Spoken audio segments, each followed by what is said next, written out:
Hey everybody, welcome to this edition of the Sum Up. Today we're talking about how incorporating stations into those days where we have a lot of work time for our students might be just what your class is missing, and it also will probably solve two problems and areas of concern that you guys have voiced to me.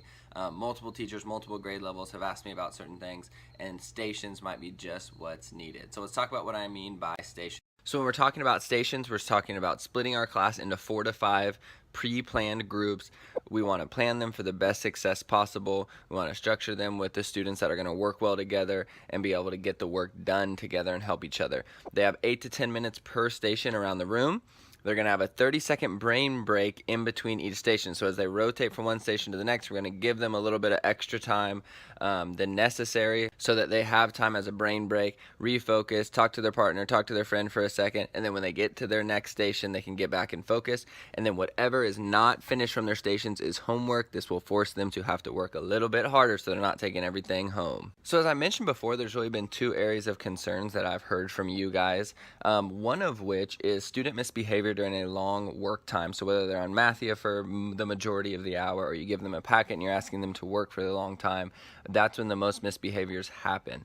So let's talk about how doing stations can benefit and cut back on those misbehaviors. So first of all, we're pre-planning our groups in order to have success. So they're only going to be interacting during their work times with people they can be successful with. And you know your classes, you know who works well and who doesn't together, and you're going to pre-plan those in order to have success.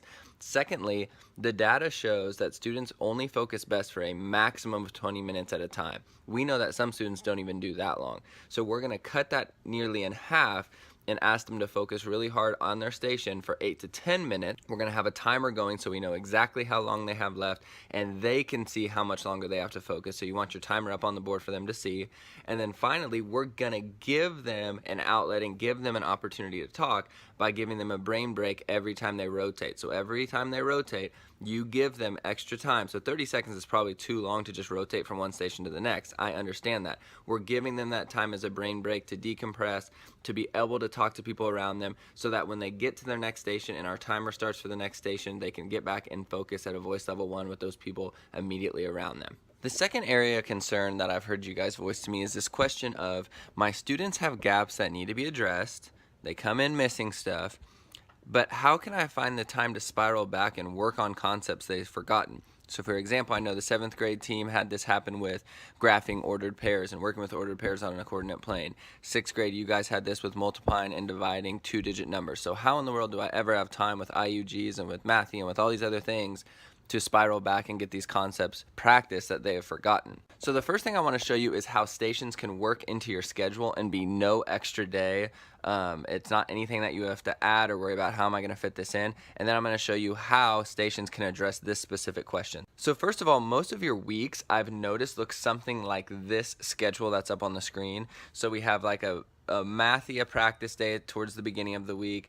We have 3 days throughout the week where we're teaching and instructing and going through a lesson. Then we have another day of Mathia practice at some point later in the week. Obviously, maybe not everybody's is exactly like this layout, but it seems like most of us have 3 instruction days and 2 Mathia / practice. So that could be a packet or a skills practice or something that we're giving them to work on during this time.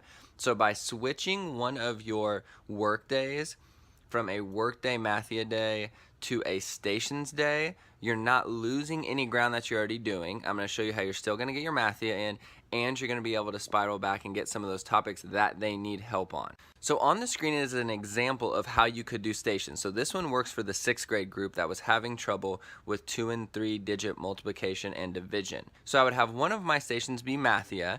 I always did a vocabulary station. So in this particular example, it was Quizlet. In the description of this video is a link to a Google document that has a bunch of different vocabulary strategies that I've presented on in the past at different in-services. One of them is Quizlet, which is on the computers. There's lots of different ones you can use, but as you guys know, I love vocab. I'm a stickler on it. So they would always have a station on vocab. As you see below at the front of the room, you have one of your stations where they're spiraling back. So in this case, it's 2 and 3 digit multiplication. If I was the 7th grade group, this would be the station where they're working on those graphing and coordinate plane issues. If it's 8th grade, I could spiral back to a 7th grade standard or something that I notice that they're struggling with in this 8th grade curriculum. Then at the other front station, I have area word problems because I know the 6th grade is working on area and I would give them challenging problems. So on Mathia, they're going to get some current information, obviously, and probably some easy ones too. I want my front two groups to be spiraling back and working on problems that are tough, like word problems, things like that, application problems. And as you can see, I have the arrows showing I'm going to be bouncing between those first two stations.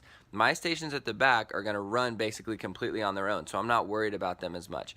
Mathia on computers, and if I did Quizlet was on computers, those kids would be facing the back of the room so that I could see their computer screen. So I can be at the front bouncing back and forth and helping these two groups and not have to worry about what's going on in the back because I can see their screen. So as you can see from this setup, I'm getting my kids to get their Mathia time. I'm getting kids vocabulary practice. They're getting practice with application word problems of what we're currently doing, and they're getting practice spiraling back and working on those gaps that they have from previous years or previous units. By doing this once a week, they're getting at least once a week vocab practice and once a week spiraling back that they're not getting any other way.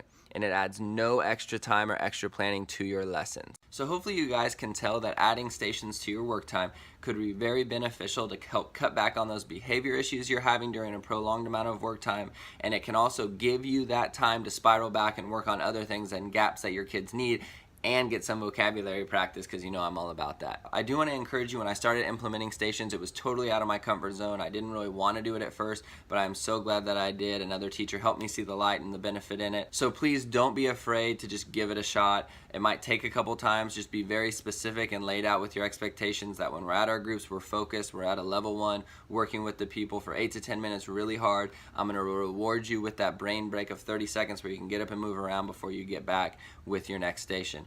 You guys are awesome. So lucky to be working with you. Have a great rest of your weekend.